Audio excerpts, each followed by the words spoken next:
Bienvenue dans notre série de didacticiels sur le data mining avec Statistica. Cette première partie de la 6e session sera consacrée aux données éparses. Cette session utilisera les données du credit scoring, données présentées dans la 3e session et explorées graphiquement dans la 5e.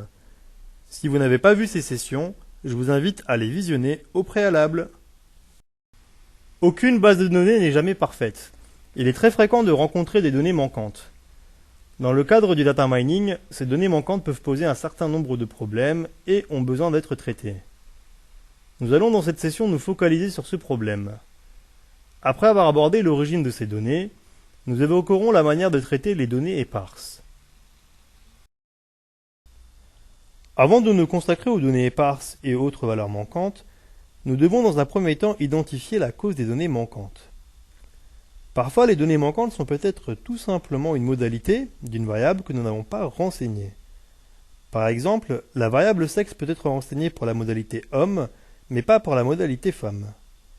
Il est donc indispensable d'associer les experts métiers à ce traitement. Les données dites éparses sont des variables ou des observations contenant un nombre trop important de valeurs manquantes. Les variables contenant trop de valeurs manquantes ne sont pas utiles dans la construction du modèle. De la même manière, une observation contenant trop de valeurs manquantes ne va pas apporter d'informations tangibles. Nous devons donc éliminer ces variables et ces observations de nos données. Nous avons au départ 19 variables et 1331 observations. Nous allons retirer les données éparses de notre analyse. Pour ce faire, nous allons utiliser un modèle spécifique qui se situe dans l'onglet Données, Recodification, Filtrage des données éparses. Je sélectionne toutes les variables. Par défaut, ce module se propose de retirer toute variable contenant plus de 10% de valeurs manquantes et toute observation contenant plus de 10% d'informations manquantes. Je valide et j'obtiens une nouvelle feuille de données contenant toujours 19 variables. Nous pouvons donc en conclure qu'aucune de ces variables ne contenait plus de 10% de données manquantes. En revanche, 2 observations ont été supprimées.